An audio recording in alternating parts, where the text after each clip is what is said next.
The Suicide Squad is a complete 180 from that dumpster fire that was 2016's Suicide Squad, a different movie featuring some of the same characters played by the same actors. Very stupid. Fortunately, this movie is a redemption.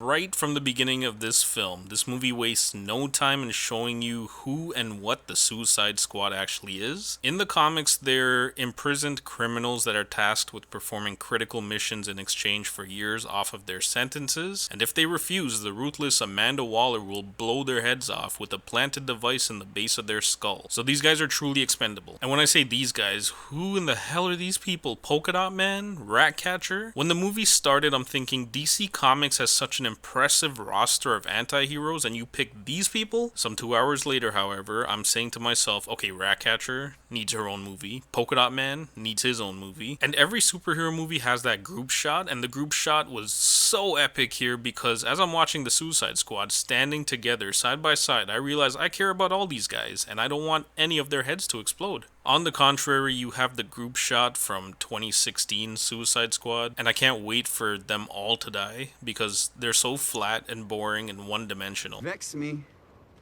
and guess what? You die. I'm known to be quite vexing. I'm just forewarning you. Lady, shut up! One excellent thing this movie did was show us, not tell us. In the least spoilery instance of this I can think of, Amanda Waller, at the beginning of this movie, introduces us to the characters, giving us this bare bones idea of who they are and the rest of their personality and their abilities. We find out by watching the movie and listening to organic dialogue interactions. I love that they showed how Bloodsport's gun worked without explaining it to us. In the finale of this movie, he starts attaching these transforming pieces to his basic pistol to make it a rotating cannon. And I was like, nice. But the audience didn't need an explanation. You can deduce it from what you're seeing visually. Compare it to this scene with the character named Katana in 2016 Suicide Squad. This is Katana. She's got my back. She can cut all you in half with one sword stroke, just like mowing the lawn. Flashback.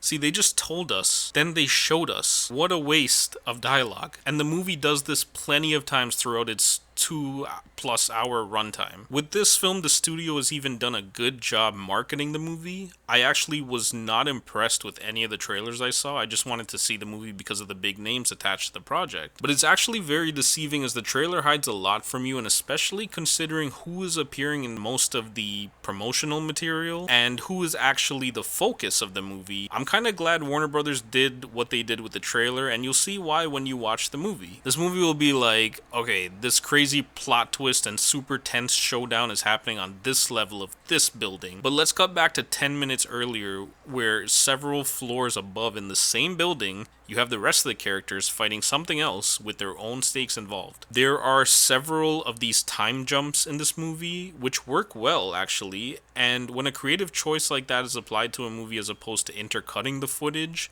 there is more emotional weight and focus to each scene when it's not cutting to a shootout or something irrelevant to each character's situation, because you have time to focus on the events and the pacing of the plot directly. Sometimes editing can be detrimental to the impact a scene has, especially an action scene. The writing in this movie is stellar. There are so many scenes, especially in the climax of the film, that carry so much information with just 2 to 3 sentences, sometimes just one. The villain's final lines in the film pack so much emotional weight that explains their motivations and their frustrations in just this single fleeting line of dialogue, and suddenly your view of this character changes as you flash back in your head to all the preceding events, and I love that. The movie didn't have to waste screen time showing you this because the line they chose saved time and literal film because it was so concise yet impactful. This movie kind of reminds me of Terminator 2 Judgment Day, where in that movie's finale the action goes on for about 45 minutes, and it only endured so long because it was driven by the characters, each of which you cared about. This movie is very similar in that sense, and there's even a finale that keeps going, and just when you think think it's over, you get another 20 minutes of action, and you soak it up like a sponge. Harley Quinn, played by Margot Robbie, is portrayed as the best version of that character I've seen yet, but still has a way to go before I see her characterized at her full potential. Bloodsport was almost a carbon copy of Will Smith's Deadshot from the first film, but altered enough to be much more engaging. Viola Davis is even angrier and despicable in this movie, where she returns as the exact same character, but